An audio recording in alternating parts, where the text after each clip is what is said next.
السلام علیکم ورحمۃ اللہ وبرکاتہ. ان الحمد لله نحمده ونستعينه ونستغفره ونعوذ بالله من شرور انفسنا وسيئات اعمالنا. من يهده الله فلا مضل له ومن يضلل فلا هادي له واشهد ان لا اله الا الله وحده لا شريك له واشهد ان محمدا عبده ورسوله. اما بعد فان خير الحديث كتاب الله وخير الهدي هدي محمد صلى الله عليه وسلم وشر الامور محدثاتها وكل محدثة بدعة وكل بدعة ضلالة وكل ضلالة في النار. اعوذ بالله من الشيطان الرجيم. بسم الله الرحمن الرحيم. ان عدة الشهور عند الله 12 شهرا في كتاب الله يوم خلق السماوات والأرض منها 4 حرم ذلك الدين القيم فلا تظلموا فيهن أنفسكم إلى آخر الآية. وسئل النبي صلى الله عليه وسلم عن صوم يوم عاشوراء فقال عليه الصلاة والسلام تكفر السنة التي قبله. رواه الإمام مسلم. وجاء عن النبي صلى الله عليه وسلم قال عليه الصلاة والسلام أفضل الصيام بعد رمضان صيام شهر الله المحرم وأفضل الصلاة بعد الفريضة صلاة الليل أو كما قال عليه الصلاة والسلام.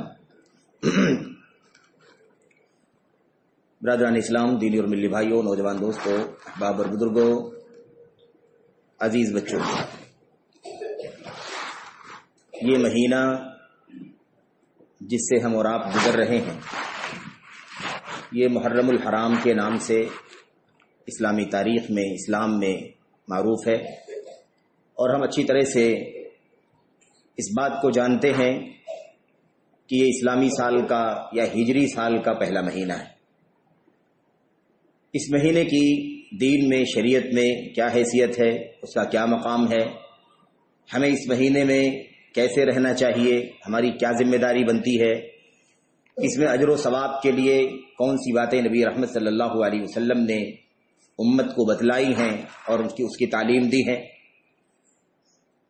یہ باتیں ایسی ہیں جن پر گفتگو اس مہینے کے آغاز میں یا ہجری سال کے شروع ہونے کے وقت ہونی چاہیے، تاکہ مسلمان اسلامی سال کے اس پہلے مہینے کے احکام اور اس سے متعلق جو مختصر طور پر مسائل ہیں اس سے واقف ہو سکیں، اور ایسی بہت ساری چیزیں جس کا اللہ کے دین سے، اللہ کی کتاب سے، نبی رحمت صلی اللہ علیہ وسلم کی سنت سے اور آپ کی تعلیمات سے کوئی تعلق نہیں ہے لیکن وہ رواج میں ہیں، ان سے واقفیت حاصل کرے تاکہ اللہ تبارک و تعالیٰ کی رضا کے لیے وہی کام کرے جس سے اللہ تبارک و تعالیٰ راضی ہو، خوش ہو.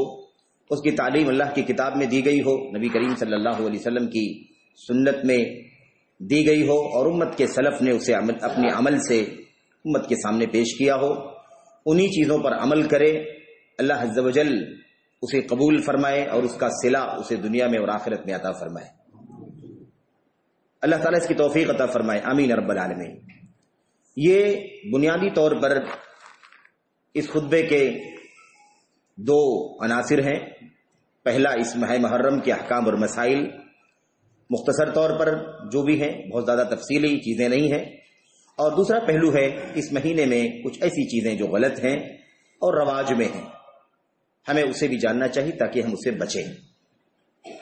دیکھیے میرے بھائیوں، میرے بزرگوں، ماہ محرم اسلامی سال کا پہلا مہینہ ہے، ہجری سال کا پہلا مہینہ ہے، اور یہ 4 حرمت والے مہینوں میں سے ایک مہینہ ہے. حرمت کا مطلب یہ ہوتا ہے کوئی بھی چیز ہو، کوئی بھی جگہ ہو، کوئی بھی وقت ہو، کوئی بھی شخص ہو، کسی بھی طرح کے حقوق ہوں، ان کے سلسلے میں اللہ تبارک و تعالیٰ نے اپنی کتاب میں، نبی کریم صلی اللہ علیہ وسلم نے اپنی سنت میں جو ادب، جو احترام کرنے کا حکم دیا ہے اسے بجا لایا جائے، اسے کیا جائے. اور جن چیزوں سے بچنے کا حکم دیا ہے، بے حرمتی کرنے، بے عزتی کرنے، ناقدری کرنے والی چیزیں جس سے بچنے کا اللہ تعالیٰ نے حکم دیا ہے، اس سے بچا جائے اور اسے پامال ہونے سے بچا لیا جائے. یہ معنی ہے حرمت کا. جب ہم کہتے ہیں، اللہ تعالیٰ قرآن کریم میں فرماتا ہے سورہ توبہ کے اندر کہ جب سے زمین و آسمان کی پیدائش اللہ نے کی ہے اسی وقت سے مہینوں کی تعداد 12 ہے. 12 مہینوں میں سے 4 مہینے بہت زیادہ ادب و احترام کے قابل ہیں.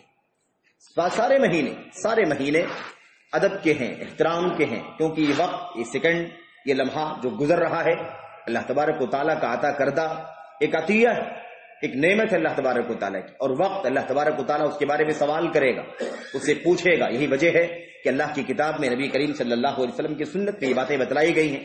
اللہ تبارک و تعالیٰ نے مختلف اوقات کی قسم کھائی ہے، صبح کی قسم، شام کی قسم، چاشت کی وقت کی قسم، سورج کی قسم، چاند کی قسم۔ کیوں؟ اس لیے کہ اس کا تعلق وقتوں سے ہے، صبح سے ہے، شام سے ہے، رات سے ہے، دن سے ہے۔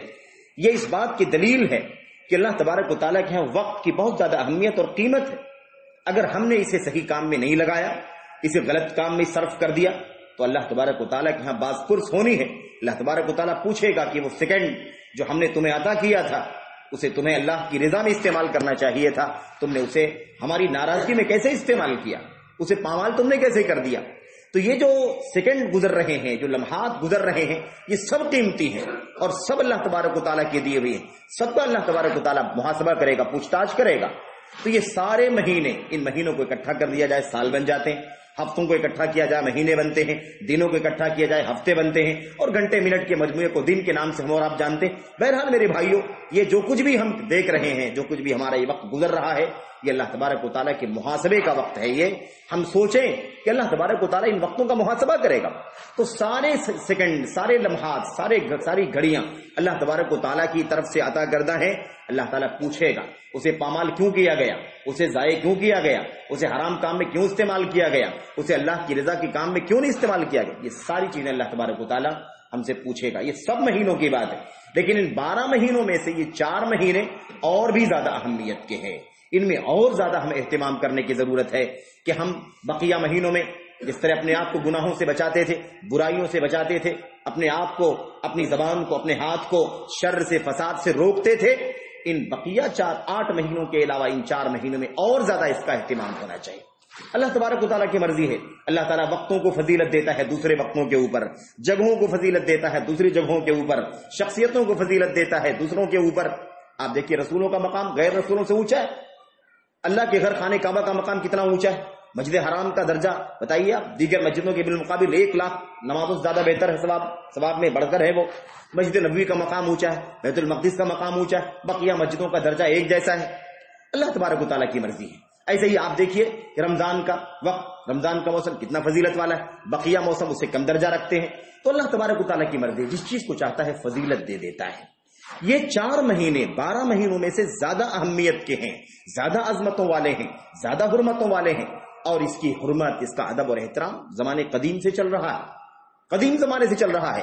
نبی کریم صلی اللہ علیہ وسلم جب نبوت کے تاج سے سرفراز نہیں کیے گئے تھے، اس کے پہلے سے ہی، جن کو ہم جاہلی کہتے ہیں، جاہلی دور میں بھی اس کا بڑا ادب و احترام تھا۔ میرے بھائیوں، ان مہینوں میں سے محرم مہینہ جو ہے پہلا، اس کے بعد آگے جائیں گے تو رجب، اور اخیر کے 2 مہینے ذی القعدہ اور ذی الحجہ، انہی 4 مہینوں کو ادب اور احترام کا، حرمت والا مہینہ اللہ تبارک و تعالیٰ نے اور نبی کریم صلی اللہ علیہ وسلم نے صحیح بخاری اور مسلم اور دیگر کتابوں کے اندر یہ حدیث موجود ہے، قرار دیا ہے۔ تو اللہ تبارک و تعالیٰ نے ان 4 مہینوں کو زیادہ ادب و احترام والا بنایا ہے۔ اس میں گالی سے، گلوچ سے، مار دھاڑ سے، بدعات سے، خرافات سے، فحشکاریوں سے، کسی بھی طرح کی غلط کاری، غلط کردار، غلط گفتار، ہر طرح کے شر، فساد، گناہ، معصیت سے ہمیں اور زیادہ اپنے آپ کو بچانا ہے، جتنا ہم بقیہ مہینوں میں اپنے آپ کو بچایا کرتے ہیں۔ یہ اس کا معنی ہے۔ یہ مطلب نہیں ہے کہ بقیہ 8 مہینوں میں ہم کچھ بھی کریں ہمارے لیے جائز ہے، اور ان 4 مہینوں میں جو حرمت والے ہیں اس لیے اس میں اپنے آپ کو بچا کے رکھنا، ایسا نہیں ہے۔ گناہ اور معصیت ہر حال میں منع ہے، لیکن 4 مہینوں میں اور زیادہ۔ جیسے آپ گناہ کا کام کوئی باہر کرے تو گنہگار ہے، لیکن اگر مسجد میں کرے تو اور زیادہ گنہگار ہے۔ نیکی کا کام باہر کرے ثواب کا باعث ہے، اگر اللہ کے گھر میں کرتا ہے تو اس کو جگہ کی فضیلت بھی ملے گی۔ ایسے ہی موسم کا مسئلہ ہے، وقتوں کا مسئلہ ہے۔ تو بہرحال کہنے کا مطلب یہ ہے کہ ہمیں اس کو پامال ہونے سے بچانا ہے۔ یہ محرم کا مہینہ ہے، اس کی ایک عام بات ہو گئی فضیلت میں کہ 4 مہینوں میں سے ایک مہینہ یہ بھی ہے جو حرمتوں والا ہے، ادب والا ہے، احترام والا ہے۔ زمانے جاہلیت کے اندر بھی اگر ان مہینوں میں سے کسی مہینے میں کوئی شخص اپنے باپ کے قاتل کو، اپنے بھائی کے قاتل کو اگر پا جاتا تھا تو بھی اس کے ساتھ چھیڑ چھاڑ نہیں کرتا تھا، اس کا بدلہ نہیں، انتقام نہیں لیتا تھا، کیونکہ سوچتا تھا کہ تو محرم کا مہینہ ہے، اس میں مار دھاڑ کرنا ہمارے لیے بالکل جائز نہیں، اور زیادہ بچنا ضروری ہے۔ ہمارے اپنے آنکھوں کے سامنے قاتل کو دیکھتا تھا اور اس کے ساتھ کوئی تعرض نہیں کرتا تھا۔ یہ زمانے قدیم سے ہے، اور نبی کریم صلی اللہ علیہ وسلم کی سیرت پڑھنے سے معلوم پڑتا ہے۔ بخاری کی روایت کے اندر بھی حضرت ام المؤمنین عائشہ صدیقہ رضی اللہ تعالیٰ عنہ کی حدیث سے معلوم پڑتا ہے کہ یہ جو مہینہ ہے یہ زمانے قدیم سے محترم ہے، اور خصوصیت کے ساتھ میں آپ کو بتاؤں کہ اللہ کے نبی علیہ الصلوۃ والسلام بھی زمانے جاہلیت سے ہی نبوت کے تاج سے پہلے عرب کی روایت کے مطابق عرب کے لوگ اس مہینے کا احترام کرتے تھے، اللہ کے نبی بھی کرتے تھے۔ اور آئے گی بات کہ عاشورہ کا جو روزہ ہے 10ویں تاریخ کا، یہ روزہ بھی اسلام کی آمد سے پہلے، نبی بنائے جانے سے پہلے سے جیسے لوگ رکھتے تھے اللہ کے نبی بھی رکھتے تھے، لیکن اس وقت کسی دین کی حیثیت سے نہیں، شریعت کی حیثیت سے نہیں، بلکہ لوگ رکھ رہے ہیں تو وہ بھی رکھ رہے۔ لیکن نبی بنائے جانے کے بعد، ہجرت کرنے کے بعد آپ کو پتا چلا کہ اس کی تاریخ کیا ہے، اس کا پس منظر کیا ہے، تو اللہ کے نبی علیہ الصلوۃ والسلام نے پھر اس کو دین اور شریعت کا حصہ اللہ تبارک و تعالیٰ کے حکم سے بنا دیا۔ بہرحال میرے بھائیوں، میں محرم کے احکام اور مسائل اور اس کے فضائل پر گفتگو کرنے سے پہلے ایک چیز میں آپ کے سامنے عرض کرنا چاہتا ہوں کہ دیکھیں، یہ جو سال شروع ہوتے ہیں اور سال ختم ہوتے ہیں، یہ ہمیشہ ہوتا ہے۔ اگر یہ ذی الحجہ ابھی ہم نے الوداع کہا ہے اور محرم کے مہینے کا استقبال کیا ہے، تو ہمیں اس نئے سال کے آغاز پر کوئی جشن منانا، کوئی خوشی منانا، یا اس کو نئے سال کے نام پر بہت زیادہ اہمیت دینا، اس کی کوئی دین اور شریعت میں حیثیت نہیں ہے۔ آپ دیکھیں کہ ہجرت کا سال ہے، اسلام کا سال ہے، یہ اس کی دین میں شریعت کی حیثیت ہے، اسلام کے احکام اور مسائل انہی مہینوں سے جڑے ہوئے ہیں۔ لیکن اللہ تبارک و تعالیٰ کے دین کے ہم پابند ہیں، اللہ کی کتاب کے، اللہ کے نبی کی سنت کے پابند ہیں۔ ہمارے لیے روا نہیں ہے، جائز نہیں ہے کہ کسی سال کے اختتام پر، کسی سال کے آغاز پر ہم خوشی منائیں، مبارکبادی پیش کریں، اس کی کوئی شرعی حیثیت نہیں۔ اگر ہمیں کوئی چیز کرنی ہے تو ہمیں کیا کرنا ہے؟ ہمیں یہ جائزہ لینا ہے، اپنا جائزہ لینا ہے کہ ایک سال گزر گیا، ایک سال پہلے بھی ہم نے ذی الحجہ کو الوداع کہا تھا اور محرم کا استقبال کیا تھا، اس وقت بھی نیا سال شروع ہوا تھا، اور پھر یہ سال ختم ہو گیا ہے، اس کے بعد کا سال شروع ہو رہا ہے۔ پورے ایک سال میں ہم نے کیا کیا؟ ہم نے ایک سال کو کیسے گزارا؟ یہ 12 مہینے کیسے گزرے؟ ہر مہینے کے 24، ہر مہینے کے ہفتے کیسے گزرے؟ ہر دن کے 24 گھنٹے کیسے گزرے؟ ہم نے ان میں سے کتنا وقت اللہ کی رضا کے لیے لگایا، کتنا نیک کام کیا، کتنا کار خیر کیا، کتنا گناہ اور معصیت کا کام کیا، کتنا شر کیا، کتنا خیر کیا؟ ہمیں محاسبہ کرنے کی ضرورت ہے میرے بھائیوں۔ ہمیں سب سے بڑی ذمہ داری یہ بنتی ہے کہ ہم یہ کام کریں۔ مبارکبادیاں دینے سے کچھ نہیں ہونے والا ہے، اور ہم مبارکبادی دیتے رہیں، نیا سال مبارک ہو۔ ہم اگر بدعملی میں سال کو گزار دیں گے تو مبارک کیسے بنے گا وہ مہینہ؟ وہ سال تو ایسے ہی بے برکت ہو جائے گا، منحوس ہو جائے گا۔ میرے بھائیوں، زبانوں سے مبارکبادی دینے سے کوئی سال مہینہ بابرکت نہیں ہوتا ہے، ہیپی کا ذریعہ، خوشی کا ذریعہ نہیں بن سکتا ہے۔ اصل یہ ہے کہ ان لمحات کو اللہ تبارک و تعالیٰ کی رضا میں، اللہ کی خوشنودی کے کاموں میں، اللہ کے اطاعت اور بندگی کے کاموں میں صرف کیا جائے، تو یہ گھنٹے منٹ اللہ تبارک و تعالیٰ کے فضل و کرم سے ہمارے حق میں بابرکت بن جائیں گے، اور انشاءاللہ تبارک و تعالیٰ یہ ہمارے نام عمل کے اندر نیکیاں لکھی جائیں گی۔ تو ہر آدمی کو جو غور کرنا ہے وہ یہ کہ میرے بھائیوں، ہم میں سے ہر آدمی کی عمر 1 سال کم ہو گئی ہے۔ 1 سال انسان کی زندگی کے 1 سال کم ہو گئے، گزر گیا 1 سال۔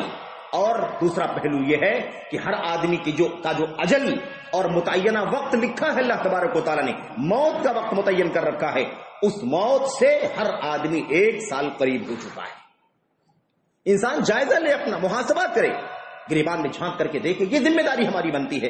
مبارکبادیوں کا تبادلہ ہوتا ہے، زندگی میں کوئی نیکی نہیں ہے، عبادات کا پتہ لتا نہیں ہے، فرائض کو پامال کیا جا رہا ہے، سنت و مستحبات کے ساتھ کھلواڑ کیا جا رہا ہے، شر، فساد، بد اخلاقی، بد کرداری عام ہے پورے سماج کے اندر۔ مبارکبادیوں کے دینے سے کیا ہوتا ہے؟ 1441 کی بشارتیں دی جا رہی، خوشخبریاں دی جا رہی میرے بھائیوں، اس کا کوئی شریعت میں اس کی کوئی گنجائش نہیں ہے، اور نہ ان مبارکبادیوں کا کوئی فائدہ ہماری اور آپ کی زندگی میں اور مرنے کے بعد مل سکتا ہے۔ ہمیں محاسبہ کرنے کی ضرورت ہے، اور اگر کچھ کرنا ہے ہمیں، تو ہمیں یہ کرنا ہے کہ ہم یہ دیکھیں کہ ہماری وہ تاریخ کیا ہے اسلام کی۔ نبی کریم صلی اللہ علیہ وسلم کی سیرت کا مطالعہ کریں۔ آپ علیہ الصلوۃ والسلام کی مدنی زندگی، جب مکی زندگی ختم ہوئی ہے اور مدنی زندگی کی شروعات ہوئی ہے، جس کو ہجرت کا تاریخی واقعہ کہا جاتا ہے، یہ سال اسی ہجرت سے جڑا ہوا ہے۔ اس کا ربط ضبط نہ تو نبی کریم صلی اللہ علیہ وسلم کی پیدائش سے، نہ آپ کی بعثت سے ہے، نہ آپ کی وفات سے ہے، بلکہ اس کا تعلق اللہ کے نبی علیہ الصلوۃ والسلام کی سیرت کے ایک نہایت ہی عظیم الشان اور زندہ تاریخی واقعے سے ہے، جس کو ہم ہجرت کا عظیم الشان واقعہ کہتے ہیں۔ اور میرے بھائیوں، کوئی اور موقع آئے گا انشاءاللہ ہم اس پر گفتگو کریں گے کہ ہجرت کا جو سفر ہوا ہے، وہ سفر اپنے اندر کتنا سبق رکھتا ہے، اس کے اندر کتنی عبرت کی باتیں ہیں، کتنی نصیحتیں ہیں، اور کتنے زیادہ خیر کے پہلو ہیں، ہمیں اس پر غور کرنے کی ضرورت ہے۔ سیرت کو محض پڑھ کر کے گزر جانے کا نام سیرت نہیں ہے. سیرت سبق لینے کا نام ہے, سیرت عبرت حاصل کرنے کا نام ہے, سیرت اپنی زندگیوں میں تبدیلی پیدا کرنے کا نام ہے, سیرت انسان کو خیر شر سے نکل کر کے خیر کی طرف لانے کا قدم ہے. یہ مقصد ہوتا ہے سیرت پڑھنے کا. میرے بھائیوں, تو یہ موضوع تو انشاءاللہ کبھی کسی اور موقع کے لیے ہم چھوڑ دیتے ہیں, لیکن آئیے ہم غور کریں کہ اگر ہمیں نئے سال کے آغاز پر اگر ہمیں کچھ سوچنے کی ضرورت ہے تو یہ سوچنے کی ضرورت ہے کہ محرم کا مہینہ شروع ہو رہا ہے, یہ سال ختم ہو گیا, نیا سال شروع ہو رہا ہے. اس کی تاریخ کیا ہے؟ آپ سب جانتے ہیں, ہجرت رسول صلی اللہ علیہ وسلم, ہجرت مدینہ. اللہ کے نبی علیہ الصلوۃ والسلام اور صحابہ کرام نے مکہ سے ہجرت کر کے مدینے کا سفر کیا. اب اس کے اندر کتنی عبرت کی باتیں ہیں انشاءاللہ تبارک و تعالیٰ کسی اور موقع پر ہم سنیں گے, لیکن میرے بھائیوں ہمیں یہ سیرت یاد کرنے کی ضرورت ہے کہ اسلام میں اس مہینے کی, اس سال کی کیا عظمت ہے, کیا حیثیت ہے. اور ہجرت کے سفر کے ذریعے سے اس کی شروعات ہوئی ہے, تو ہم ہجرت کے تاریخی واقعے کو یاد کریں. ہجرت کا واقعہ کیوں پیش آیا, کب پیش آیا, وہ اس وقت حالات مکے کے کیسے تھے, نبی کریم صلی اللہ علیہ وسلم کے ساتھ اور آپ پر ایمان لانے والے صحابہ کے ساتھ کیا سلوک کیا جا رہا تھا, کس طرح سے ان کے اوپر ظلم و ستم کے پہاڑ توڑے جا رہے. میرے بھائیوں, تو ہماری ذمہ داری بنتی, مسلمان کو چاہیے کہ ان روایتوں سے دیکھا اور کرسچنوں اور غیر مسلموں کی نقالی میں مبارکبادی جو سال کے آغاز میں دینے لینے کا, تبادلے کا جو طریقہ چلتا ہے, ان خرافات سے اپنے آپ کو بچائے اور مسلمان کی حیثیت سے اس اسلام کی تاریخ کا مطالعہ کرے, سیرت رسول صلی اللہ علیہ وسلم کا مطالعہ کرے, ہجرت کے سفر کو اور اس کی عظمت کو سمجھے کہ ہجرت کا سفر کتنی عظمتوں کا واقعہ ہے. میرے بھائیوں, اللہ کے نبی محمد رسول اللہ صلی اللہ علیہ وسلم کی زندگی میں, آپ کی سیرت میں بہت ساری چیزیں, بلکہ پوری سیرت ہی ہم سب کے لیے عبرت کا اور نصیحت کا پورا سبق بھرا ہوا ہے اس کے اندر. لیکن یاد رکھیں, نبی کریم صلی اللہ علیہ وسلم کی سیرت کے, آپ کی زندگی کے 2 سفر سب سے زیادہ عظیم الشان ہیں. ایک سفر وہ ہے جس کو ہم اسرا اور معراج کا سفر کہتے ہیں, اپنے اندر نشانیوں سے بھرا ہوا ہے, عبرتوں سے بھرا ہوا ہے. اللہ تبارک و تعالیٰ خود فرماتا ہے لِنُرِيَهُ مِنْ آیَاتِنَا الْكُبْرَى, تاکہ ہم اپنے نبی کو اپنی بڑی بڑی نشانیاں دکھائیں. میرے بھائیوں, اس کے اندر بڑی عبرتیں ہیں, بڑی نصیحت کی باتیں ہیں, بڑے احکام ہیں, بڑے مسائل ہیں اس کے اندر جو سمجھنے اور سیکھنے سے تعلق رکھتے ہیں. اور دوسرا جو عظیم الشان سفر ہے وہ یہ زمین کا سفر ہے جو آپ نے مکہ مکرمہ سے مدینہ منورہ کا سفر آپ نے کیا تھا. اور میرے بھائیوں, یہ سب سے پہلا کام ہے, ہمیں اس پر غور کرنے کی ضرورت ہے. ہمیں چاہیے کہ ہم اگر ایسے پورے سال ہم اللہ کے نبی کی سیرت کو پڑھنے کی توفیق نہیں پاتے, ہمیں موقع نہیں ملتا, تو کم سے کم یہ موقع جب سال کا شروع ہو تو ہمیں چاہیے کہ ہم اللہ کے نبی علیہ الصلوۃ والسلام کی سیرت کا مطالعہ کرنے کی سوچ پیدا کریں, ہجرت کی عظمت کو سمجھیں اور اس سے سبق حاصل کرنے کی کوشش کریں. ایک بات. دوسری بات یہ ہے, نبی کریم صلی اللہ علیہ وسلم نے جب مکہ سے ہجرت کیا تھا, اس وقت آپ علیہ الصلوۃ والسلام نے خانہ کعبہ کی طرف اشارہ کر کے فرمایا تھا, مکہ شہر کی طرف اشارہ کر کے فرمایا تھا, اور کیا کہا تھا, انک لاحب البلاد الی اللہ وانک لاحب البلاد الی ولولا انی ما اخرج منک ما خرجت. اللہ کی قسم ہے, تو مکہ اللہ تبارک و تعالیٰ کو ساری دنیا میں سب سے زیادہ محبوب شہر ہے. اللہ تبارک و تعالیٰ کو سب سے زیادہ محبوب ہے تو سارے شہروں میں, اور یہی مقام تیرا میرے نزدیک بھی ہے, تو ساری دنیا میں سب سے زیادہ محبت کا, سب سے زیادہ عظمت والا شہر ہے میرے دل کے اندر بھی. لیکن افسوس کہ مجھے تجھ سے نکالا جا رہا ہے, تجھ سے نکال کر کے باہر کیا جا رہا ہے, شہر بدر کیا جا رہا ہے. اگر شہر بدر نہ کیا جاتا, تجھ سے باہر نہ نکالا جاتا, حالات سنگین نہ کر دیے جاتے, تو میں تجھ جیسے محبوب کو چھوڑ کر کے کبھی نہیں جاتا. ولولا انی اخرجت منکی ما خرجت, اللہ کی قسم ہے اگر مجھے تجھ سے نکالا نہ گیا ہوتا, تجھ سے باہر نہ کیا گیا ہوتا, تو میں کبھی تجھے چھوڑ کر کے نہیں جاتا.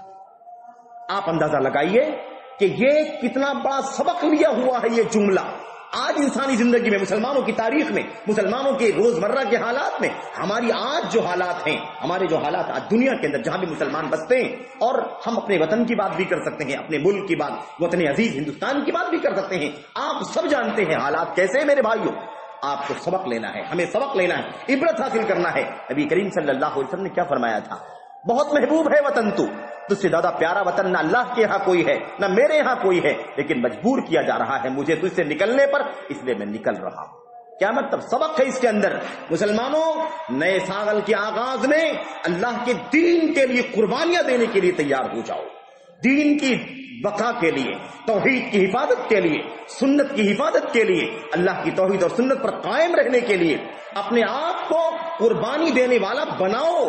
حالات اگر سنگین ہو جائیں، مشکل ہو جائیں، تو بھی اپنے آپ کو تیار رکھو کہ ہم اللہ تبارک و تعالیٰ کے دین کے لیے، اس کی رضا کے لیے، اس کی توحید کی بقا کے لیے، اس کی سنت کو زندہ رکھنے کے لیے اگر ہمیں آزمائشوں سے گزرنا پڑے گا تو ہمارا عقیدہ ہے کہ مسلمان پر آزمائش آئیں گی اور ہم ان تمام آزمائشوں کو خندہ پیشانی کے ساتھ برداشت کرنے کے لیے تیار ہیں. یہ سبق رکھا ہوا ہے. کس کو وطن عزیز نہیں ہے میرے بھائیوں؟ کس کو ملک پیارا نہیں ہے؟ کس کو اپنی مال و دولت سے محبت نہیں ہے؟ کس کو اپنے گھر سے محبت نہیں ہے؟ کس کو اپنے اعزا اقارب سے محبت نہیں ہے؟ کس کو اپنی اولاد اور بال بچوں سے محبت نہیں؟ سب کو محبت ہے. یہ فطری محبت ہے میرے بھائیوں، فطری محبت. اللہ تبارک و تعالیٰ نے ودیت کر دی ہماری اور آپ کے دلوں میں، ہمارے اور آپ کے خون میں اس کی محبت کو ڈال دیا ہے. لیکن اللہ کے نبی محمد رسول اللہ صلی اللہ علیہ وسلم تو ایک ایسے شہر سے نکالے گئے جو دنیا کا سب سے زیادہ مقدس اور عظمت والا شہر ہے، محبوب ترین شہر. وہاں سے آپ کو کیوں نکلے آپ؟ اس لیے کہ آپ کو اللہ کے دین کے نام پر ستایا گیا، آپ کو اللہ کی توحید کے لیے اذیت دی گئی، آپ کو اللہ کے دین پر عمل کرنے کے لیے اور آپ کے صحابہ کو اللہ کے دین پر کا کلمہ پڑھنے کے لیے توحید و سنت پر عمل کرنے کی پاداش میں آپ کو سزا دی گئی، اذیت کا سامنا کرنا پڑا. آپ اور آپ کے صحابہ کے اوپر ظلم و ستم کے پہاڑ توڑے گئے اور آپ کو ظلم و ستم کی چکیوں میں صحابہ کو پیسا گیا. حالات ایسے کر دیے گئے میرے بھائیوں کہ آپ کو اور آپ کے صحابہ کو مکہ چھوڑ کر کے نکلنا پڑا. اور آپ یہ نہ سمجھیں کہ نکلنا یہ مجبوری تھی، ضرور مجبوری تھی، لیکن اس کے پیچھے حکمتیں کیا تھیں، اس کے پیچھے مصلحتیں کیا تھیں، اس کے پیچھے امت کے لیے، آپ کے لیے، ہمارے لیے بشارتیں کیا تھیں. ہم اگر غور کریں گے تو سب پتہ چلے گا. اسی لیے آپ دیکھیں کہ جن لوگوں نے ہجرت نہیں کیا ان کے ایمان میں شک کیا گیا. جو ہجرت نہیں کرتا ہے اس کا مطلب اسے کفار سے محبت ہے، غیروں سے محبت ہے. اللہ کے دین کے لیے اپنا وطن کیوں نہیں چھوڑتا؟ وہ کیوں غیروں کے بیچ میں رہنا چاہتا ہے؟ وعیدیں نازل ہوئی، دھمکیاں دی گئی اور اللہ تبارک و تعالیٰ کی طرف سے سزا کی، عذاب کی وعید سنائی گئی. جو ہجرت نہیں کرنے ہیں وہ مجرم ہیں، گنہگار ہیں میرے بھائیوں. تو کہنے کا مطلب یہ ہے کہ وہ ضروری چیز ہو گئی تھی. کیوں؟ اس لیے کہ اصل تو اللہ کا دین. یہ زمین و آسمان کے بیچ کی ساری مخلوقات، اس کی پیدائش کس لیے ہوئی ہے؟ اللہ کی توحید کے لیے. سب کچھ وما خلقنا السماوات والارض وما بینہما لاعبین، ہم نے زمینوں اور آسمانوں اور درمیان کی چیزوں کو کھیل تماشے کے لیے، عیش و مستی کے لیے نہیں بنایا ہے ہم نے، بلکہ ہم نے پیدا اسی لیے کیا ہے اس دھرتی پر آسمان کی سطح کے چھت کے نیچے اور زمین کے پشت کے اوپر ایک اللہ تبارک و تعالیٰ کی توحید کا کلمہ بلند کیا جائے، ایک اللہ واحد کی عبادت کی جائے اور محمد رسول اللہ صلی اللہ علیہ وسلم کی سنت و سیرت کو زندگی کا عمل، زندگی کا لائحہ عمل اور دستور بنا لیا جائے. میرے بھائیوں یہ ایک دوسری بات ہمیں غور کرنے کی ضرورت ہے کہ ہم قربانی پیش کرنے کے لیے تیار ہیں. اس کے بعد ہمیں اور کیا سبق لینا چاہیے اس نئے سال کے شروع میں، ہجری سال کے آغاز میں، ماہ محرم جہاں سے شروع ہوتا ہے؟ وہ یہ ہے میرے بھائیوں کہ ہم بشارت محسوس کریں، خوشخبری محسوس کریں. اور آج جو امت کے حالات ہیں، مسلمانوں کے حالات دنیا میں اور وطن کے اندر ہیں، ایسے نازک حالات میں بلبلانے کی ضرورت نہیں ہے، واویلے کرنے کی ضرورت نہیں ہے، شکوے غیروں سے کرنے کی ضرورت نہیں ہے. اگر ہمیں تعلق قائم کرنا ہے، شکوہ کرنا ہے، رونا ہے، بلبلانا ہے، تو اللہ تبارک و تعالیٰ کی بارگاہ میں یہ سب کرنا ہے. اس کے سر ذمہ داری ٹھہرانے سے کوئی مسئلہ حل نہیں ہونے والا ہے میرے بھائیوں. یہ ساری مصیبتیں ہماری ہی کرتوت کا نتیجہ ہیں اور پھر واویلا بھی ہم غیروں کے ساتھ کریں گے تو مدد کس سے مانگنے کے لیے ہم تیار ہوں گے؟ بشارت محسوس کرو میرے بھائیوں، کیونکہ اس نازک حالات کا آپ اور ہم اندازہ نہیں لگا سکتے. جب مکہ چھوڑ کر کے گھر وطن بیوی چھوڑ کر کے آنا پڑا، بچوں کو چھوڑ کر کے آنا پڑا، صحابہ جب ہجرت کر کے مکہ سے مدینہ آئے، جو دولت مند صحابہ تھے، حیثیت والے صحابہ تھے، اللہ کے نبی نے پوچھا کیا حال رہا، کیسے آئے، کیا کیا مکے والوں نے تمہارے ساتھ میں، کیا جواب دیا؟ کہا اللہ کے نبی سب لے لیا، گھر بھی لے لیا، دولت بھی لے لیا، مکان بھی لے لیا، بیوی بھی چھین لیا. کہا بیوی تمہاری مکہ کی، ہم تم کو یہاں سے نہیں لے جانے دیں گے. کہا تو پھر کیا ہوا؟ کہا اللہ میں ایمان بچا کر کے آ گیا ہوں. اللہ کے نبی نے فرمایا اس سے زیادہ اچھا سودا کچھ ہو نہیں سکتا ہے. تم نے سب چھوڑ دیا ہے لیکن اللہ کی توحید بچا لائے ہو، میری سنت بچا لائے ہو، تو سب سے عظیم الشان سودا تم نے کیا ہے. میرے بھائیوں یہ بڑا نازک مسئلہ تھا، لیکن بشارت ہونی چاہیے، خوشخبری ذہن میں رکھنا چاہیے. امت تفاؤل کی امت ہے، نیک فال کی امت ہے، حالات نازک ہو جائیں گے، لیکن پھر بھی یہ امت اس بات کا عقیدہ رکھتی ہے اللہ تبارک و تعالیٰ کی طرف سے کہ انجام مسلمانوں کے ہاتھ میں ہے، انجام کامیابی کا اسلام کے لیے ہے۔ ہمارا کام ہے کہ مسلمان بن کر کے دکھائیں، مسلمان بن کر کے رہیں، اپنی عبادات میں، اپنے عقائد میں، اپنے عبادات میں، اپنے معاملات میں، اپنے رہن سہن، اپنے اخلاق، کردار، رویے، سیاست، ہر مسئلے میں اللہ تبارک و تعالیٰ کے دین پر چل کر کے دکھائیں۔ انشاءاللہ تبارک و تعالیٰ مستقبل ہمارے لیے یہ بشارت ہونی چاہیے۔ اللہ کے نبی علیہ الصلوۃ والسلام نے، صحابہ نے ہجرت کیا، لیکن آپ دیکھتے ہیں بظاہر تو مشقت، پریشانی، آزمائش کا مسئلہ تھا، لیکن کیا آپ یہ نہیں سوچتے کہ کتنی بڑی بشارت کی بات تھی کہ مکہ سے ظلم کی چکی میں پستے ہوئے مسلمان اور پہاڑوں کا ستم ڈھائے جانے والے مسلمان جب وہاں سے نکل کر کے مدینہ پہنچے، اجنبی شہر تھا، لیکن وہ پہلی اینٹ وہاں جو قائم ہوئی وہ ایک اسلامی نظام کی اینٹ قائم کی گئی تھی، مسلمانوں کی حکومت قائم ہو گئی۔ اور کون ذمہ دار تھا اس کا؟ ہمارے اور آپ کے پوری انسانیت کے نبی محمد رسول اللہ صلی اللہ علیہ وسلم۔ خوشخبری ہے کہ نہیں خوشخبری ہے؟ تو ہمیں اگر سال کے آغاز میں کچھ کرنا ہے تو یہ کرنا ہے، کچھ سوچنا ہے تو یہ سوچنا ہے، ذمہ داری اگر نبھانی ہے تو ایسے نبھانی، یہ ہماری ذمہ داری بنتی ہے۔ لیکن سوشل میڈیا کا ذرا جائزہ لے کر کے دیکھو، کتنا بلبلاہٹ ہے، کتنا واویلا ہے، ادھر کی ادھر کی، جھوٹ سچ کی کوئی فرق نہیں ہے میرے بھائیوں۔ سارے مسلمان ایسا لگتا ہے کہ بھگدڑ مچ رہی ہے، کوئی پرسان حال نہیں ہے، کوئی قیادت نہیں ہے، کوئی علم نہیں ہے، کوئی روشنی نہیں ہے کہ حالات نازک ہو جائیں تو مسلمانوں کو کن ذمہ داریوں کو اپنے سر پہ اٹھانا چاہیے، ان کی کیا ذمہ داری بنتی ہے جس پر عمل کرنا چاہیے۔ ہم مسلمان ہیں میرے بھائی، کہاں ہے اسلام ہماری زندگیوں میں؟ کیا رویہ ہے ہمارا اسلامی؟ کیا سوچ ہے ہماری اسلامی؟ آج بھی اتنی مشکلات کے حالات میں مسلمان نیا ہجری سال شروع ہوا، مبارکبادیاں دے رہے ہیں، جیسے نئے سال جنوری کے شروع مبارکبادی دیتے ہیں، یہ کرسچنوں کی نقالی کرتے ہوئے یہودیوں کی، غیر مسلموں کی آج ہجری سال پر مبارکبادیاں پیش کر رہے ہیں۔ کوئی شعور نہیں ہے کہ ہماری ذمہ داری کیا بنتی۔ مسلمان کا کام کیا ہے میرے بھائی؟ مسلمان کا مشن کیا ہے؟ مسلمان کہتے کس کو ہیں؟ اللہ تبارک و تعالیٰ کے دین کے سامنے، اللہ کے نبی کے حکم کے سامنے اپنے سر کو ایسے جھکا دے، ایسے تابع کر دے جیسے نکیل لگایا ہوا اونٹ اپنے مالک کے ہاتھ میں رہتا ہے، رسی اس کے ہاتھ میں ہوتی ہے، یوں ہاتھ سے رسی کھینچتا ہے تو بغیر کسی دباؤ کے وہ کھسکتا ہوا چلا جاتا ہے۔ اللہ کے نبی مثال دے کر کے سمجھا ہے۔ مسلمان کی مثال کیسی ہے؟ مسلمان کی مثال نکیل زدہ اونٹ کی ہے کہ جب جہاں اسے لے جایا جاتا ہے اللہ کے دین کے مطابق وہ چلتا چلا جاتا ہے، اپنی ہوس، اپنی خواہشات، اپنے جذبات، اپنی دنیا، اپنا اسٹیٹس اور نخالی دنیا پرستی کو کبھی آڑے نہیں بننے دیتا ہے۔ میرے بھائی یہ طریقہ مسلمانوں کا ہونا چاہیے۔ اس کے بعد اگر ہمیں کچھ کرنا تو ہم نے کہا بشارت قبول کرنا، بشارت محسوس کرنا ہے کہ مصیبتوں کے بعد، پریشانیوں کے بعد انشاءاللہ تبارک و تعالیٰ، اللہ تبارک و تعالیٰ کی مدد آنی ہے۔ ہمارا کام یہ ہے وَأَنْتُمُ الْأَعْلَوْنَ إِن كُنتُم مُؤْمِنِينَ وَلَا تَهِنُوا وَلَا تَحْزَنُوا وَأَنْتُمُ الْأَعْلَوْنَ إِن كُنتُم۔ اس سے بڑی بشارت آپ کو کوئی دے نہیں سکتا میرے بھائی۔ نہ تو تمہیں بزدلی کا ثبوت دینا ہے، نہ تو تمہیں پسپائی کا ثبوت دینا ہے، نہ تو کمزوری کا ثبوت دینا ہے، اور نہ تمہیں غم کرنا ہے۔ یاد رکھو اگر تم مومن ہو تو سب سے اونچے تم ہی رہو گے۔ اللہ تبارک و تعالیٰ کا وعدہ ہے۔ مشکلات ہمارے یہاں ہیں، پریشانیاں ہمارے یہاں ہیں، کردار ہمارا گندا ہے، ہم کیا کر سکتے ہیں میرے بھائی؟ ہماری مشکل ہے، ہماری مشکلات ہی کا یہ خمیازہ ہے جو ہم بھگت رہے۔ ہماری ذمہ داری بنتی ہے کہ مسلمان ہو کر کے دیکھ۔ اللہ کے نبی نے فرمایا تھا صلی اللہ علیہ وسلم نے کہ اللہ تبارک و تعالیٰ نے فرمایا بشر هذه الامه بالثناء والرفعه والنصر والتمکین۔ اے اللہ کے نبی علیہ الصلوۃ والسلام اس امت کو خوشخبری سنا دیجئے، بشارت دے دیجئے، گڈ نیوز سنا دیجئے۔ کس چیز کی؟ اللہ ثنا، بلندی کی خوشخبری سنا دیجئے۔ وہ رفعت اور بلندی کو کہا جاتا ہے، اور یہ سریا کی بشارت سنا دیجئے۔ وہ نصر، اللہ کی مدد ہوگی اس امت کی، بس خوشخبری سنا دیجئے۔ وہ تمکین، اور روئے زمین میں ان کی طاقت اور ان کے دین کو اللہ مضبوطی سے جمع دے گا، اس کی بشارت اس امت کو سنا دیجئے۔ بشارت، اللہ اکبر۔ اللہ کے نبی علیہ الصلوۃ والسلام نے فرمایا تھا آدمی اگر یہ کہے ہلک الناس فہو اہلکہم، اگر کوئی اتنا مایوسی کی بات کرے، اتنی پسپائی کی بات کرے کہ مایوسی میں، نا امیدی میں کیا کہے؟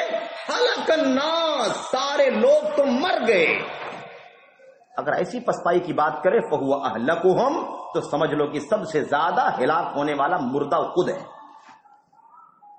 وہ خود جو اس طرح کا ماحول پیدا کرتا ہے، وہ اہلکہم، وہ سب سے زیادہ ہلاک ہونے والا، سب سے زیادہ مردہ ہے. میرے بھائیو، اللہ کے نبی علیہ السلام کا طریقہ کیا تھا؟ کیا یتفاءل بالخیر، آپ خیر کا فال لیا کرتے تھے، نیک فال لیا کرتے تھے.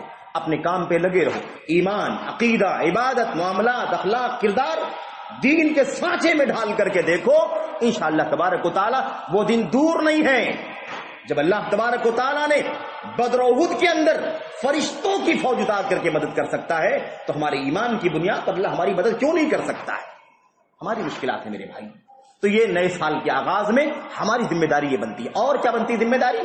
کہ ہم عزم اور ہمت باندھے رکھیں، پسپائی بھی نہیں ہونی چاہیے. دیکھو آپ کو بتا دوں میں، مسلمان کو اسلام دو باتوں کی تعلیم بالکل نہیں دیتا.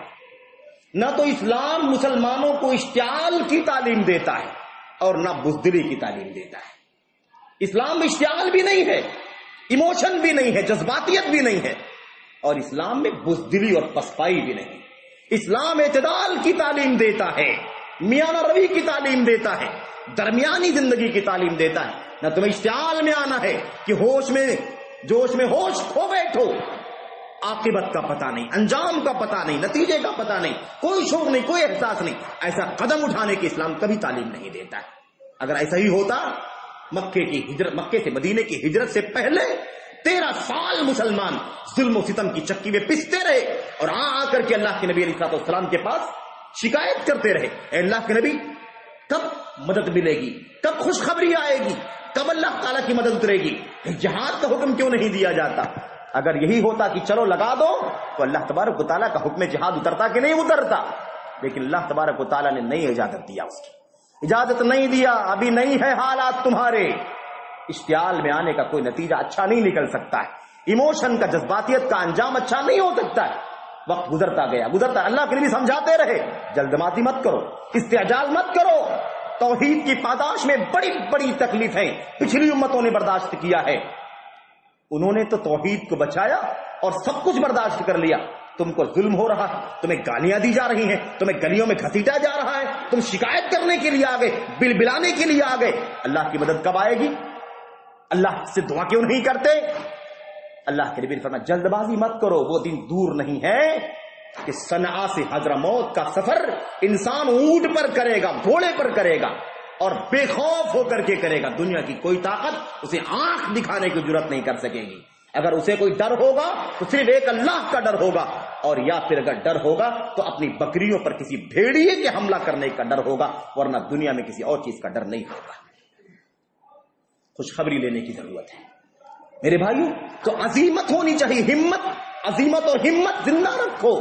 تو ہم نے عرض کیا کہ بزدلی کی، اشتعال کی تعلیم نہیں دیتا ہے اسلام، اور بزدلی کی تعلیم بھی نہیں دیتا ہے. ان دونوں باتوں کا تذکرہ ایک حدیث کے اندر نبی کریم صلی اللہ علیہ وسلم کے موجود ہے.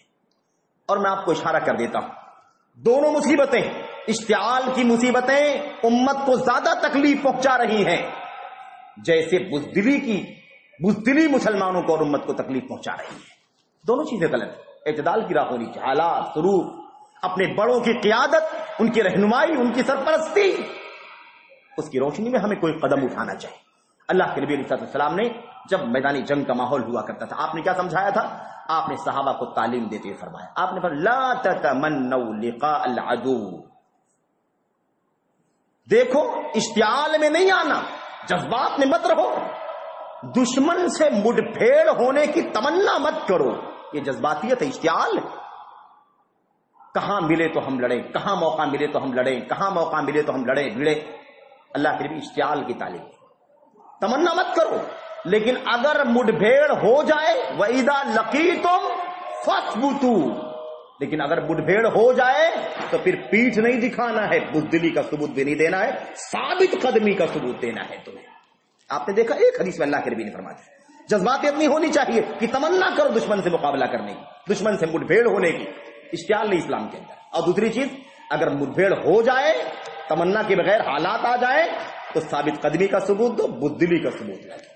بہرحال اللہ تبارک و تعالیٰ سے دعا کرتے ہیں کہ اللہ تعالیٰ ہمیں اور آپ کو اس نئے ہجری سال کے موقع پر ہماری کیا ذمہ داریاں بنتی ہیں، یہ چند اشارات سے اللہ تبارک و تعالیٰ ہمیں اس کے مطابق عمل کرنے کی توفیق عطا فرمائے، آمین رب العالمین۔ دوسری بات جو میں آپ کے سامنے عرض کرنی ہے وہ یہ عرض کرنی ہے میرے بھائیوں کہ اس مہینے کے اندر ایک عبادت ہے، یہ مہینہ فضیلت والا ہے، سرسری فضیلت پورے مہینے کے لیے۔ اللہ کے نبی نے فرمایا صلی اللہ علیہ وسلم نے سب سے زیادہ فضیلت والی نماز فرض نمازوں کے بعد قیام اللیل، جس کو تہجد، تراویح، قیام اللیل، صلاۃ اللیل ہم کہتے ہیں، یہ فرض نمازوں کے بعد نفلی نمازوں میں، سنت نمازوں میں سب سے زیادہ فضیلت والی نماز، اور فرض روزوں کے بعد سب سے زیادہ فضیلت والا روزہ محرم کا روزہ ہے، جو اللہ کا مہینہ ہے۔ یہ اللہ کا مہینہ، اللہ سے جو نسبت ہے نا، یہ بھی اس مہینے کی فضیلت کی دلیل ہے، شرف کی دلیل ہے، سعادت کی دلیل ہے کہ اس کی نسبت اللہ تبارک و تعالیٰ کے ساتھ کی گئی، ورنہ ماہ سفر بھی اللہ کا، ربیع الاول، ثانی، رجب، جمادی سب اللہ تبارک و تعالیٰ ہی کے ہیں، لیکن اللہ کے نبی نے کیا فرمایا؟ اللہ کا محرم مہینہ، محرم کا مہینہ جو اللہ کا ہے، تو اللہ سے نسبت کی وجہ سے فضیلت حاصل ہے۔ دوسری چیز، اس مہینے کا روزہ فرض نماز، فرض روزوں کے بعد سب سے زیادہ فضیلت والا روزہ ہے۔ وہ روزہ کیا ہے؟ اس کی تعیین فرمائی نبی کریم صلی اللہ علیہ وسلم نے، مکہ سے مدینہ گئے، واقعہ سب جانتے ہیں، وہ یہ ہے، دو باتیں کہنی ہیں، ایک بات تو یہ اس کی تاریخ، اسلام کے پہلے سے اس کا عاشورہ کے روزے کا، عاشورہ کے دن کا بڑا اونچا مقام ہے۔ جیسے آج مکہ مکرمہ کے اندر خانہ کعبہ کو غلاف عرفہ کے دن پہنایا جاتا ہے نا، اسلام سے پہلے جاہلیت میں کوئی بڑا کام کرنا ہوتا تھا، کوئی منصوبہ، کوئی قدم اٹھانا ہوتا تھا، کوئی سفر، تو بڑا کوئی اہم کام عاشورہ کے دن طے کیا جاتا تھا اس کی عظمت کی وجہ سے، اور خانہ کعبہ کا غلاف بھی اسلام کی آمد سے پہلے جاہلیت میں عاشورہ کے دن پہنایا جاتا تھا۔ یہ روایت بخاری کی ہے جس میں فرمایا گیا وَكَانَتِ الْكَعْبَةُ تُسْتَرُ فِي يَوْمِ عَاشُورَا، عاشورہ کے دن ہی خانہ کعبہ کو ستار یعنی غلاف پہنایا جاتا ہے، صحیح بخاری کی روایت۔ بہرحال میرے بھائیوں، اللہ کے نبی علیہ السلام ہجرت کر کے مکہ سے مدینہ آئے، تو آپ نے پہلے سال، پوری تاریخ یہ ہے، پہلے سال، پہلا شروع سال تھا، آپ علیہ السلام نے دیکھا محرم کا مہینہ ہے، لوگ روزہ رکھ رہے ہیں، روزے سے ہیں، یہودی روزے سے ہیں، عیسائی روزے سے، سب لوگ روزے سے ہیں۔ تو اللہ کے نبی نے سوچا کہ مکہ میں تو جاہلی معاملہ تھا، وہاں تو کفار مشرکین تھے، پتہ نہیں کیوں رکھتے تھے، لیکن یہاں تو یہودی بڑی تعداد میں ہے، یہودیوں کے قبیلے ہیں، یہودی تو اللہ تبارک و تعالیٰ کے نبی حضرت موسیٰ سے منسلک تعلق رکھتے ہیں اور تورات سے تعلق رکھنے والی قوم ہے، تو اگر یہ یہودی روزہ رکھتے ہیں تو پھر پتہ لگاؤ کہ ان کے روزہ رکھنے کی کیا وجہ۔ پتہ لگایا گیا، پتہ چلا کہ کیا ہے وہ فرعون کے ظلم سے اللہ تعالیٰ نے موسیٰ علیہ السلام کو اور آپ پر ایمان لانے والوں کو نجات عطا فرمائی تھی، تو اللہ کے نبی موسیٰ علیہ السلام نے شکریہ میں، اللہ کے شکریہ میں اس تاریخ کو روزہ رکھا تھا، اور وہ محرم کی 10 تاریخ تھی، روزہ رکھا تھا۔ اللہ کے نبی نے فرمایا اچھی بات ہے، اگر ایسی بات اللہ کے شکریہ کا کام میرے نبی بھائی نے کیا تھا تو میں بھی اللہ کا نبی ہوں، اور نبی کا بھائی ہوا کرتا ہے، میں اس کا زیادہ حق رکھتا ہوں، میں بھی اس خوشی میں اللہ تعالیٰ کا شکریہ ادا کرنا چاہتا ہوں۔ آپ نے روزہ رکھا اور صحابہ کو روزہ رکھنے کا حکم دیا۔ اس وقت رمضان کے روزے فرض نہیں ہوئے تھے، آپ دیکھ رہے ہیں پہلا ہجرت کا پہلا سال ہے، شروع کا سال ہے، پہلا ہی محرم آیا، اس کے بعد میرے بھائیوں وہ روزہ رکھا گیا۔ آپ نے یہاں تک فرمایا کہ بھائی دیکھو اب تو دن ہو چکا ہے، 10 تاریخ شروع ہو چکی ہے اور کئی گھنٹے گزر چکے ہیں آج کے دن کے، جو صبح سے نہیں کھائے ہیں وہ روزہ رکھیں، اور جو کھا چکے ہیں وہ بقیہ دن روزے کی حالت میں گزارے، لیکن یعنی اب نہ کھائیں، اتنی اہمیت تھی، فرض تھا یہ روزہ، اور یہی بات صحیح ہے کہ رمضان کے روزوں سے پہلے یہ روزہ فرض تھا۔ اللہ کے نبی علیہ السلام ہجرت کا اگلا سال آنے سے پہلے سن 2 ہجری میں ہی اللہ تبارک و تعالیٰ نے محرم کے اس روزے کے بعد عاشورہ کے اللہ تبارک و تعالیٰ نے پورے مہینے رمضان کا روزہ فرض قرار دیا۔ جب یہ رمضان کا روزہ فرض ہوا، اللہ کے نبی نے فرمایا یہ رمضان کا روزہ فرض ہو گیا ہے، پورے مہینے روزہ رکھنا ہے، اور محرم کے بارے میں فرمایا کہ جسے دل چاہے وہ رکھے اور جس کا جی چاہے وہ نہ رکھے، آزادی ہے رکھنے نہ رکھنے میں، یعنی اس کی حیثیت فرض کی نہیں رہ گئی، ایک نفل اور سنت کی رہ گئی ہے۔ البتہ اللہ کے نبی علیہ السلام نے کیا فرمایا؟ آپ نے فرمایا کہ دیکھو اس کی فضیلت بہت زیادہ ہے، اس لیے کوشش کرو کہ یہ روزہ گرچہ سنت ہے لیکن اس کا اہتمام ہونا چاہیے۔ آپ نے فرمایا یکفر السنۃ الباقیہ، پچھلے 1 سال کے صغیرہ گناہوں کا کفارہ بن جاتا ہے۔ کون نہیں ہے جس کی تمنا ہو کہ اللہ میرے گناہوں کو معاف فرما دے؟ کتنا بڑا بونس ہے میرے بھائی، ایک روزہ اور 1 سال کے گناہوں کا کفارہ بن جائے، کتنی بڑی نعمت اللہ تبارک و تعالیٰ کی طرف سے۔ بہرحال یہ سلسلہ چلتا رہا، یہ پورے 2 سال، 3، 4، 5، یہ پورے آخری سال تک، اللہ کے نبی علیہ السلام کی وفات سے پہلے والے سال تک یہ سلسلہ چلتا رہا۔ اس کے بعد جب محرم آنے والا تھا اس محرم جب آیا، وفات سے پہلے والا محرم، اللہ کے نبی علیہ الصلوۃ والسلام کو صحابہ نے بتلایا کہ اللہ کے نبی یہ یہودی جو ہیں صرف شکریہ کے حساب سے روزہ نہیں رکھ رہے ہیں، بلکہ یہ ان یہودیوں نے اس دن کی بڑی تعظیم کر رکھی ہے، عظمت مانتے ہیں اس کی، اور اس دن کو وہ عید کی شکل میں مناتے ہیں، اس کو عید سمجھتے ہیں۔ تو آپ جانتے ہیں کہ عید کیا ہوتی ہے؟ کسی بھی دین کی، کسی بھی دھرم کی عید جو ہوا کرتی ہے وہ اس کا شعار ہوا کرتا ہے۔ آپ نے فرمایا نہیں، اگر یہ یہودیت کی چیز ہے، یہ یہودیوں نے اس کو تہوار بنا لیا ہے تو ہم اس میں ان کا ساتھ نہیں دے سکتے۔ اور آپ نے فرمایا ٹھیک ہے، وہ 10 تاریخ کو عید مناتے ہیں، آئندہ سال ہم جب اگر زندہ رہیں گے تو آئندہ سال 9 تاریخ کا بھی روزہ رکھیں گے، تاکہ یہودیوں کے ساتھ بالکل سیم ہمیں روزہ نہ رکھنا پڑے، اور یہ نہ ہو کہ ہم ان کے عید میں، ان کے تہوار میں ان کا ساتھ دے رہے ہیں، بلکہ ہم ایک الگ طریقے سے عمل کر رہے ہیں، 2 دنوں کا روزہ رکھتے ہیں اور ہمیں روزے کے علاوہ کسی اور چیز سے کوئی لینا دینا نہیں۔ اس طرح اللہ کے نبی نے فرمایا، اور بہرحال اگلا سال نہیں آیا، آپ علیہ الصلوۃ والسلام کی وفات ہو گئی، اور وہ تمنا ہی رہی۔ میرے بھائیو، اسی لیے امت کے علماء میں اختلاف ہے کہ کیا افضل ہے، کیا 9 اور 10 تاریخ افضل ہے، یا بعض روایتیں، مسند احمد کی ایک روایت جو موقوف روایت ہے اور صحیح ہے، قابل عمل ہے، وہ یہ ہے کہ اللہ کے نبی نے فرمایا عاشورہ کا روزہ رکھو اور یہودیوں کی مخالفت کرو، 1 دن پہلے یا 1 دن بعد بھی روزہ رکھ لیا کرو، اور ایک روایت میں کہ 1 دن پہلے اور 1 دن بعد روزہ رکھ لیا کرو، یعنی 10 کے ساتھ میں 9 رکھا کرو، یا 10 کے ساتھ میں 11 رکھا کرو، یا 10 کے ساتھ میں 9 اور 11 دونوں کا رکھ لیا کرو، یعنی 3 روزے رکھ لیا کرو۔ یہ روایتیں موقوف روایتیں ہیں، سند کے ساتھ، سند کے اعتبار سے یہ روایتیں صحیح ہیں، گرچہ موقوف ہیں، لیکن مسئلہ عبادت کا ہے، کوئی صحابی اپنی مرضی سے کوئی بات نہیں کہہ سکتا، کیونکہ کوئی قیاس آرائی کا مسئلہ نہیں ہے، یہ اللہ تبارک و تعالیٰ کے دین کے بغیر، اللہ کے نبی کے حکم کے بغیر یہ بات کوئی صحابی نہیں کہہ سکتا۔ بہرحال تو ہم جس طرح سے چاہے رکھیں۔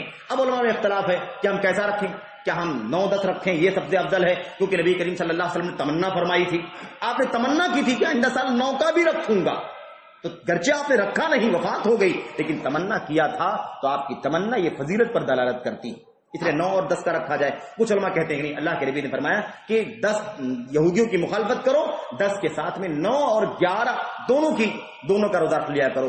تو بعض علماء کہتے ہیں کہ 9، 10، 11 تینوں کا رکھنا یہ افضل ہے، کوئی حرج کی بات نہیں ہے، دونوں فضیلت کی چیزیں ہیں، اللہ جس کو جیسی توفیق دے 9-10 کو رکھے تو بھی فضیلت کی چیز ہے، اور 9-10 رکھے گا 11 بھی رکھ لے گا تو یہ فضیلت تو مل ہی جائے گی 9-10 والی، اور 11 کا ثواب اللہ تعالیٰ اسے مزید عطا فرمائے گا۔ اس لیے یہ طریقہ ہمارا ہونا چاہیے۔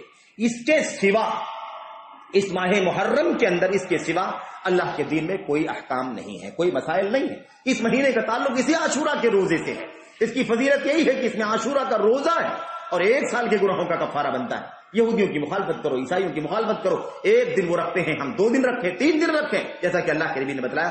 اس کے سوا اس مہینے کا اسلامی احکام اور مسائل میں کوئی عمل دخل نہیں ہے، بس اتنی سی بات ہے۔ اب مشکل یہ ہے میرے بھائی، بدقسمتی سے بات ختم کروں گا میں 2-3 منٹ کے اندر، اشارہ مجھے یہ کرنا ہے کہ آپ دیکھیں کہ یہی تاریخ تھی، لیکن سال اللہ کے نبی کی وفات کے بعد 50 سال کے بعد 11 ہجری میں اللہ کے نبی کی وفات ہو گئی، ہے کہ نہیں؟ 11 ہجری میں اللہ کے نبی کی وفات ہوئی، اور 50 سال کے بعد سن 61 ہجری میں ایک تاریخ کا بہت ہی درد انگیز واقعہ پیش آیا۔ حضرت یزید کی حکومت تھی، یعنی وہ اس وقت مسلمانوں کے حاکم تھے، بادشاہ تھے، اور ان کے دور میں نبی کریم صلی اللہ علیہ وسلم کے چہیتے لاڈلے حضرت حسین ابن علی رضی اللہ تعالی عنہما، آپ کے نواسے، باغ جنت کے پھول اور جنت کے نوجوانوں کے سردار حضرت حسین رضی اللہ تعالی عنہ کی شہادت کا، مظلومانہ شہادت کا دردانگیز واقعہ پیش آیا۔ یہ عاشورہ تھا، یعنی محرم کی 10 تاریخ تھی، لیکن سال کون سا تھا؟ سن 61 ہجری، کیونکہ 60 ہجری میں حضرت معاویہ کی وفات ہو گئی اور ان کے بیٹے یزید خلیفہ بنا دیے گئے، بادشاہ بنا دیے گئے، مسلمانوں کے امیر یعنی حاکم، اور اس کے بعد ایک ہی سال کے بعد سن 61 ہجری میں یہ واقعہ پیش آیا شہادت کا۔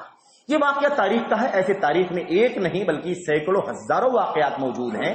شہادت کا واقعہ کوئی معمولی واقعہ نہیں ہوتا ہے، شہادت کا درجہ ایک بڑا عظیم درجہ ہے۔ اگر اللہ تبارک و تعالیٰ نے یہ مقام شہادت کا حضرت حسین کو عطا فرمایا ہے تو اس میں ان کا مقام بلند ہوتا ہے، ان کی شان بلند ہوتی۔ وہ صحابی بھی ہیں، اللہ کے نبی کے نواسے بھی ہیں، باغ جنت کے پھول بھی ہیں، اور میرے بھائیوں اللہ کے نبی نے فرمایا تھا، اے اللہ میں حسن حسین سے محبت کرتا ہوں، فاحبہما، تو بھی ان سے محبت فرما۔ بڑا مقام ہے میرے بھائیوں، انہی مقام، انہی درجوں کے ساتھ میں، انہی فضیلتوں کے ساتھ میں اللہ تبارک و تعالیٰ نے اگر شہادت کا درجہ عطا فرمایا تو شان بڑھ گئی یا گھٹ گئی؟ شان بڑھ گئی۔ جس نے شہید کیا، جس نے ظلم کیا، جس نے ناحق مارا، اس کی سزا اللہ تبارک و تعالیٰ کے یہاں ضرور ملے گی. اللہ تعالیٰ کے یہاں انصاف ہے، ایک ذرہ بھی ظلم اللہ تعالیٰ کے یہاں روا نہیں ہے. تو شہادت کا مقام تو اونچا ہے. یہاں مجھے کہنا یہ ہے کہ حضرات صحابہ کرام کا مقام، صحابیت کا درجہ اپنی جگہ پر مسلم ہے، پھر صحابیت کے ساتھ جو اور فضیلتیں حاصل ہیں، مثال کے طور پر بدری صحابہ کو بدر میں شرکت کی وجہ سے فضیلت حاصل ہے کہ نہیں؟ خلفائے راشدین کو سب سے اونچا مقام حاصل ہے. چاروں خلفاء ابو بکر، عمر، عثمان، علی کا مقام سارے صحابہ میں سب سے اونچا ہے. پھر ان چاروں میں سب سے اونچا مقام ابو بکر کا ہے، اس کے بعد عمر کا، اس کے بعد عثمان کا، اس کے بعد علی کا رضی اللہ عنہم اجمعین، ہے کہ نہیں؟ یہ اہل سنت والجماعت کا کتاب اللہ اور سنت رسول کے مطابق عقیدہ ہے. اس سے ہٹ کے جو عقیدہ ہے وہ کتاب و سنت کے عقیدے سے ہٹا ہوا عقیدہ ہے. ٹھیک ہے. حضرت ابو بکر کو چھوڑ کر کے عمر رضی اللہ تعالیٰ عنہ شہید ہوئے کہ نہیں ہوئے؟ محراب میں شہید ہوئے، مصلی امامت پر فجر کی نماز میں کھڑے ہوئے، چوہے داخل ہوئے، سردی کا موسم تھا، لوگوں نے کمبل اوڑھ رکھا تھا، اور ابو لولو فیروز نامی مجوسی غلام نے مہینوں سے زہر میں بجھائے ہوئے اپنے خنجر کو مسجد میں لا کر کے نماز میں شروع ہوئے، داخل ہوئے، فوراً ہی حضرت عمر فاروق اعظم کے پیٹ پہ خنجر گھونپ کر کے آپ کو شہید کر دیا. یہ شہادت، اس کا مقام نہیں اونچا ہے؟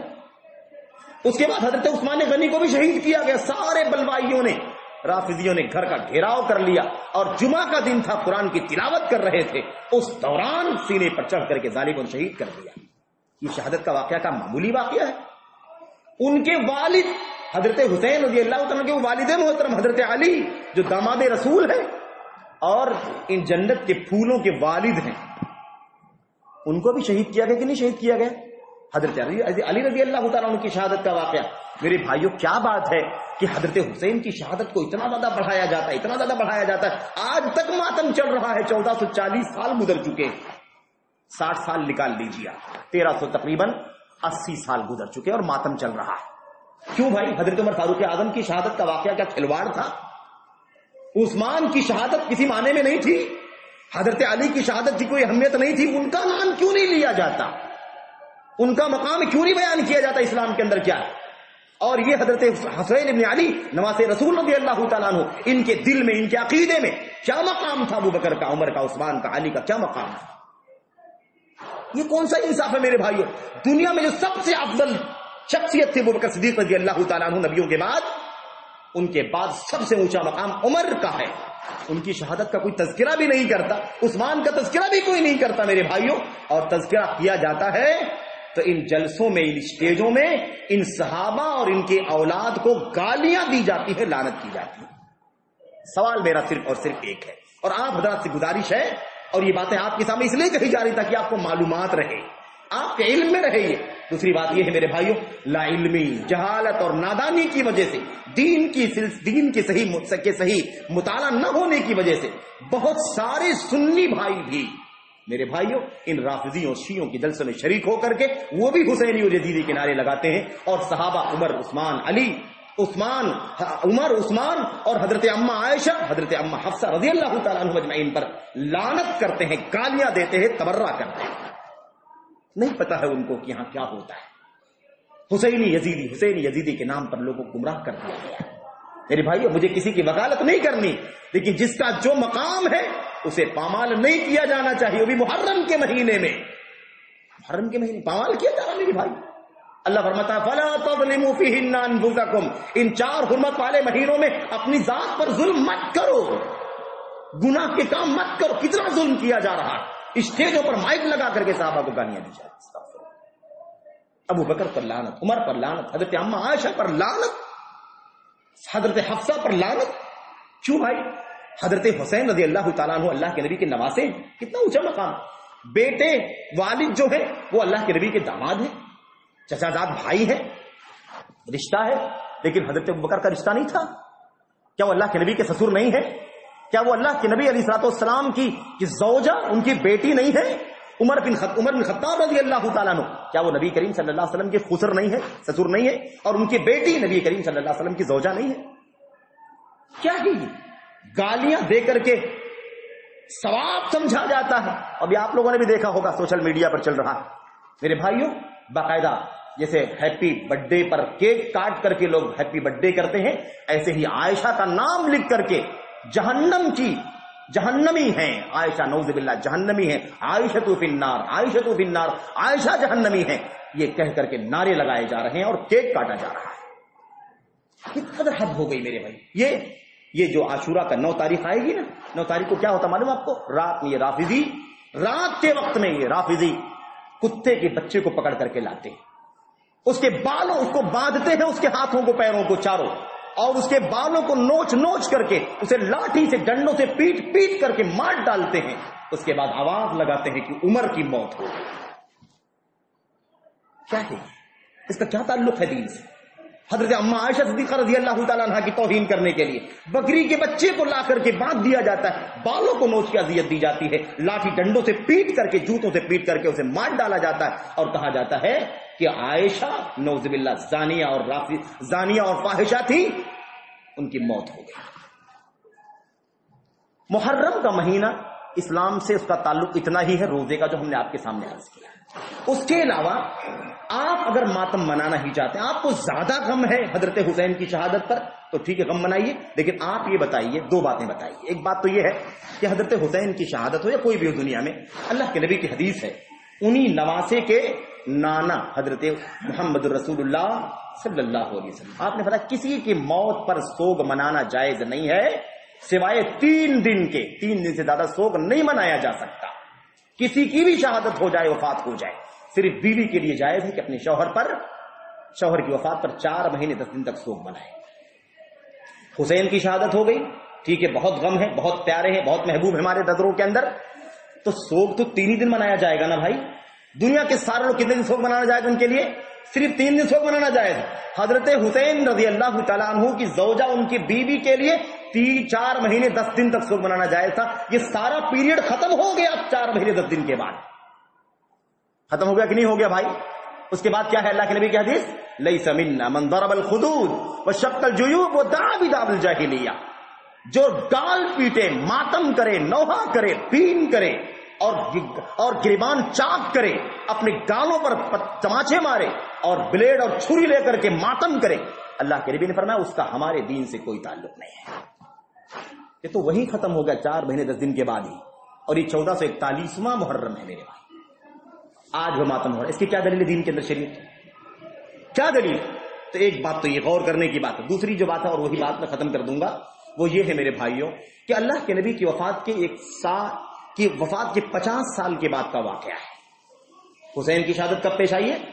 یزید پر کوئی بات نہیں کریں گے، موقع نہیں ہے بات کرنے کا۔ حضرت حسین کی شہادت کا واقعہ 61 ہجری کا ہے۔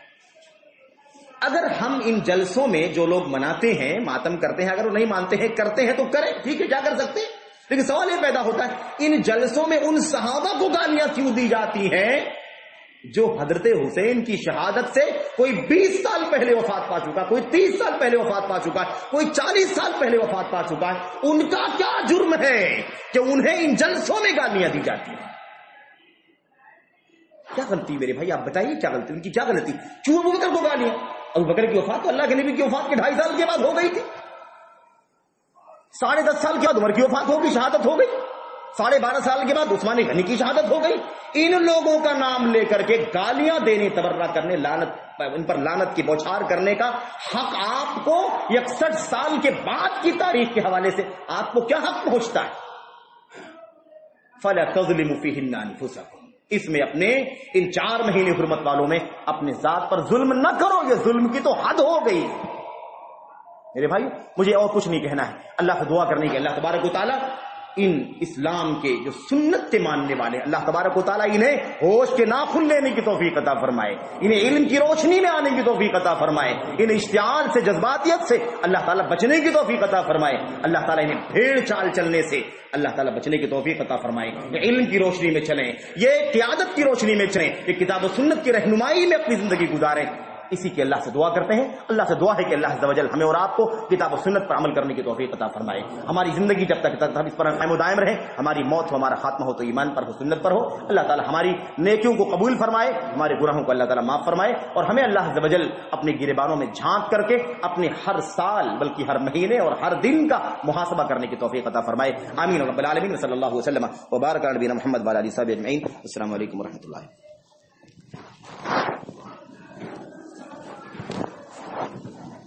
الحمد لله نحمده ونستعينه ونستغفره ونصلي عليه. اللهم صل على محمد وعلى ال محمد كما صليت على ابراهيم وعلى ال ابراهيم انك حميد مجيد. اللهم بارك على محمد وعلى ال محمد كما باركت على ابراهيم وعلى ال ابراهيم انك حميد مجيد. سبحان ربك رب العزة عما يصفون وسلام على المرسلين والحمد لله.